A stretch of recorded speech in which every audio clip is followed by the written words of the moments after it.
Hi, I'm Rich Edwards, the lead designer on Evil Genius 2 World Domination. And I'm Ash Tregay, the producer of Evil Genius 2. Evil Genius 2 is a satirical spy-fi lair-building game where you take on the role of a criminal mastermind. You're going to build an island lair, train a legion of diabolical minions, and perfect a doomsday device to take over, or maybe even destroy, the world. Today, we're here to show you some gameplay from the tutorial, giving us a good excuse to talk through a few of the core systems of the game that you'll be getting very familiar with on your road to world domination. At its heart, Evil Genius 2 is a lair builder. We give you an exotic island, we give you a horde of probably loyal and definitely disposable minions, but it's up to you to build the evil lair of your dreams. We've also given you a powerful set of construction tools to achieve this, ensuring that everyone can make something cool, but those of you who really want to flex your inner genius can make something that even the most determined do-gooder will struggle to survive. At this point in the tutorial, we're laying down orders for a brand new barracks. This will increase the size of our minion workforce and, I suppose, allow a few more of them to get some sleep.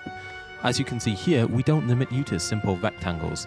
In this instance, we've chosen to give our minions a semblance of privacy by leaving the walls intact, but any room in Evil Genius 2 can be connected to any other room in any fashion. If you're feeling especially brave, you could try building a lair with no internal walls at all, but we wouldn't recommend that unless you want to present your enemies with incriminating evidence as soon as they walk in through the entrance.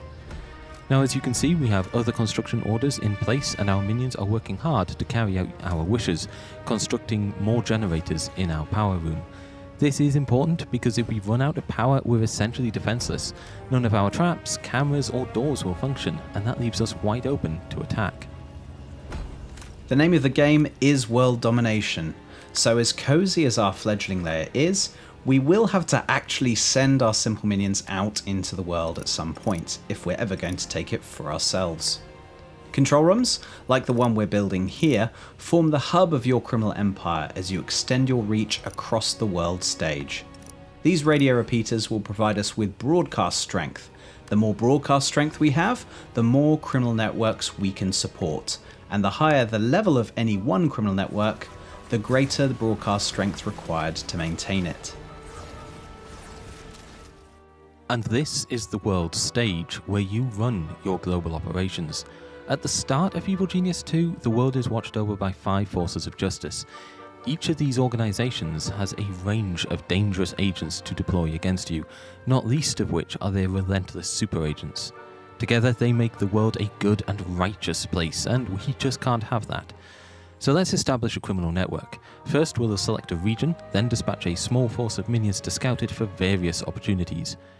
Minions leave our lair via the helipad, and once they've constructed a permanent presence in the world, those minions will get up to all sorts of petty crimes.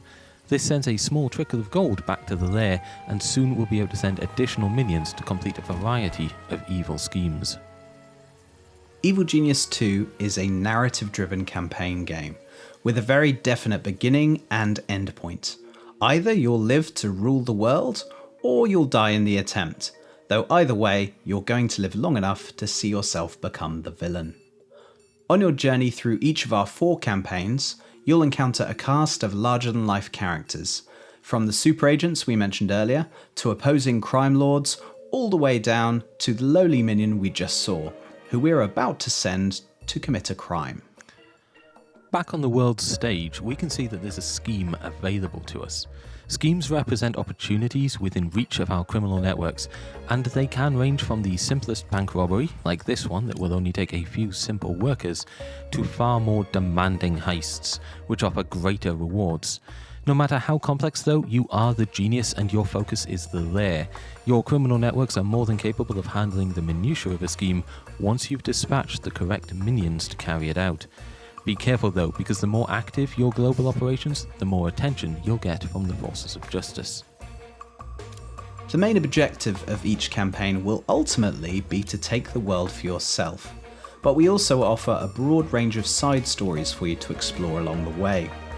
Through side stories you can unlock more minion types, steal bizarre and unique loot items, and do battle with a host of charismatic crime lords and super agents. Whenever you see a new side story unlock, it's a safe bet there'll be something worth having at the end of it. In this side story, we're going to unlock the first muscle minion specialist, the Guard. Of course, none of our standard worker minions are fearsome combatants in their own right. They can generally do a little bit of almost everything without necessarily being good at, well, any of it. When it comes to these guys, menial tasks are the order of the day.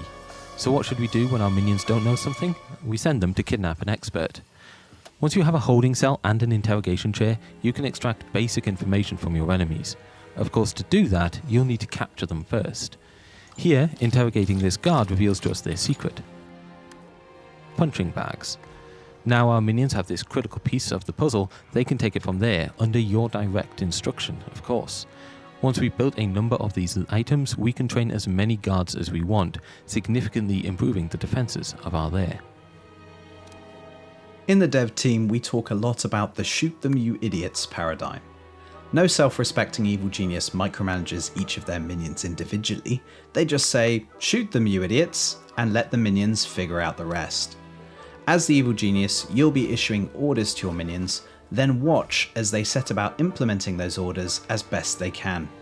This same principle applies to everything from construction, to combat, to training more minions. So long as you have the correct training equipment in your lair, minions can train themselves to become more advanced specialists. But they'll train even faster if another specialist is available and on hand to teach them.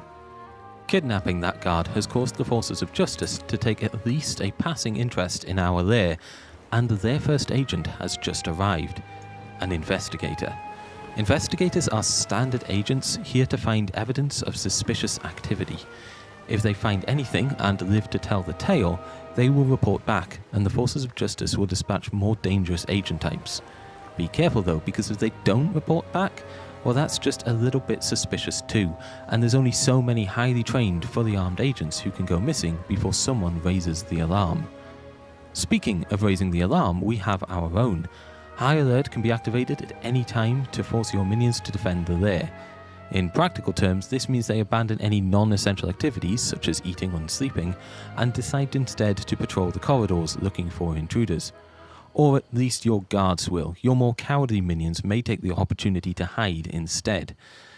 To repeat what we talked about earlier, we use the shoot them you idiots paradigm a lot.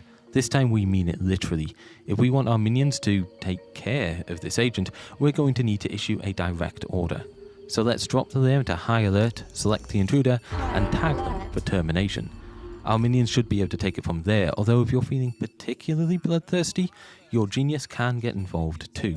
Be careful though, because if you die, that's it, game over.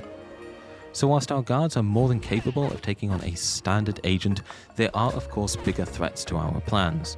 Before any of those threats rear their head and ruin our day, we should look to recruit someone more powerful. We should recruit a henchman. Henchmen begin the game scattered across the world stage as crime lords in their own right.